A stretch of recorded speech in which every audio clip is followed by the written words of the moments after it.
Buenos días. El día de hoy vamos a ver a la otra nuera de Noemí. Hace unos días vimos la situación de Noemí y la razón por la que ella fue a Moab con su esposo Elimelec y sus dos hijos, Malón y Kelión. Los nombres de estos muchachos significan o dan a entender que ellos fueron enfermos y que tenían que cuidarlos mucho desde su nacimiento. Uno se llama el que languidece y el otro se llama enfermizo. Y pues esto no era ningún buen pronóstico para la vida de nadie. No sabemos si eran mellizos o gemelos o hermanos con edad de diferencia, pero lo que sí sabemos es que ellos murieron ambos después del papá y ya estaban casados. Y vemos también en la palabra que pasados 10 años de que estas mujeres estaban viudas viviendo, pues en el caso de Noemí, fuera de la casa de Dios, fuera del pueblo de Dios, ella decide volver. No sabemos por qué o si el Señor en su misericordia le recordó a Noemí que Él se ocupa de las viudas y de los huérfanos. Y de hecho en la ley del Señor hay instrucciones específicas para las viudas.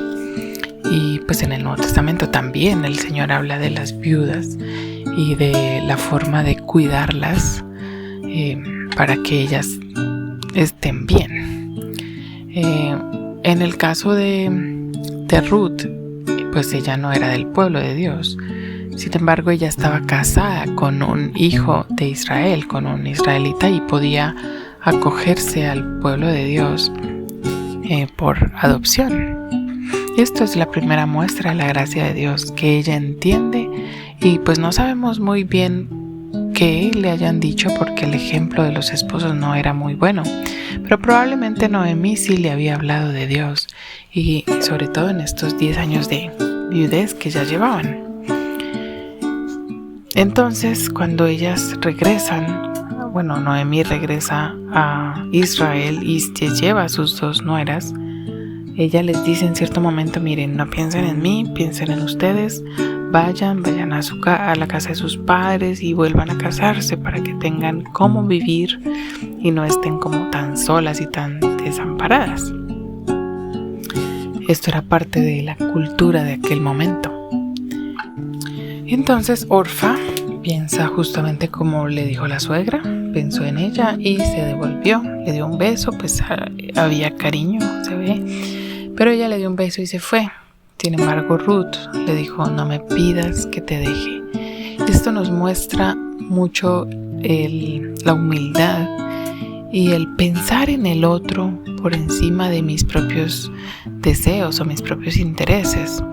Probablemente Ruth pensó, y lo vemos en su actitud después de esto, que Noemí pues no iba a tener quien la cuidara, no tenía hijos, pero tampoco tenía las nueras, tampoco tenía familia, y ella volvía a su casa a empezar de cero. Probablemente Ruth pensó en eso, y también probablemente ella conocía un poco más de Dios y lo tomaba más en serio. Ella dijo: no me pidas que te deje, me entrego completamente a ti y a tu pueblo y a tu Dios. Ella no sabía lo que le esperaba. Ella estaba como delante de un futuro muy incierto, pero lo que ella sí tenía claro era que debía cuidar a su suegra y que su suegra no tenía a nadie más que la cuidara. Y eso me parece algo muy bonito de parte de ella. Pensar en el otro y en el bienestar del otro por encima de mi propio bienestar y de mis propios intereses. Y cuánto aprendemos de este pedacito, ¿verdad? De pensar en el interés del otro primero. Pensar en el otro primero. Y sobre todo, pues si hay una viudez por medio. Ya era anciana Noemí, ya tenía muchos años, y cuando ella regresa, ella le dice a la gente: mira, en amargura me ha puesto el Todopoderoso, llámame amarga, ¿verdad? Porque ella sabía que estaba en una condición difícil y que ya no era tan joven.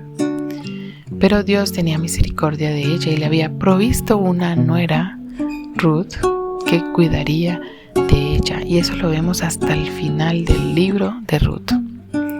Otra cosa bonita de este libro de Ruth, pero sobre todo de la persona de Ruth, es que vemos esa esperanza que Dios da, porque como ella se convierte en familiar de David, en la bisabuela, y también se convierte en parte de la genealogía de Jesús, y allí hay esperanza. Entonces Ruth, que significa algo digno de mirar o una amiga, nos muestra justamente la esperanza que Dios daba al pueblo. La historia ocurre en el periodo de los jueces. Sin embargo, cuando nace Obed, que es el abuelo de David, ya vemos que se acerca al final de este tiempo oscuro. Y esto también es algo bonito de ver, que el Señor, en medio de estas oscuridades espirituales que hay, que tenemos también, pues siempre hay esperanza. Siempre hay alguien que nos recuerda que hay esperanza, y en este caso es Ruth. Ruth da esperanza a su suegra, Ruth da esperanza al pueblo, y nosotros podemos ver que el Señor estaba haciendo algo a través de una extranjera, que quizás no tenía tanto lugar en el pueblo, pero ella había acogido las leyes o la gracia y la misericordia de un Dios todopoderoso. Y esto es algo muy, muy especial. Y se ve en Noemí también que ella cambia su forma de ver las cosas, porque tenía a Ruth a su lado. Ella era alguien fiel que se mantenía a su lado.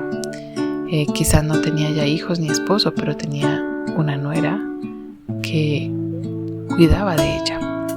Y qué bonito es ver el corazón desinteresado. No era por un sueldo, era por un corazón, y el interés de ella era cuidar de su suegra. Y qué bonito fue que Noemí pudo encontrar en Ruth un apoyo, alguien que la cuide, y de una forma tan desinteresada. Aprendemos mucho de Ruth, ¿verdad? Cómo tratamos nosotros a los demás, cómo pensamos en el otro primero que en mí, y cómo hacemos las cosas con amor, con servicio, con humildad. Que Dios nos ayude en este día.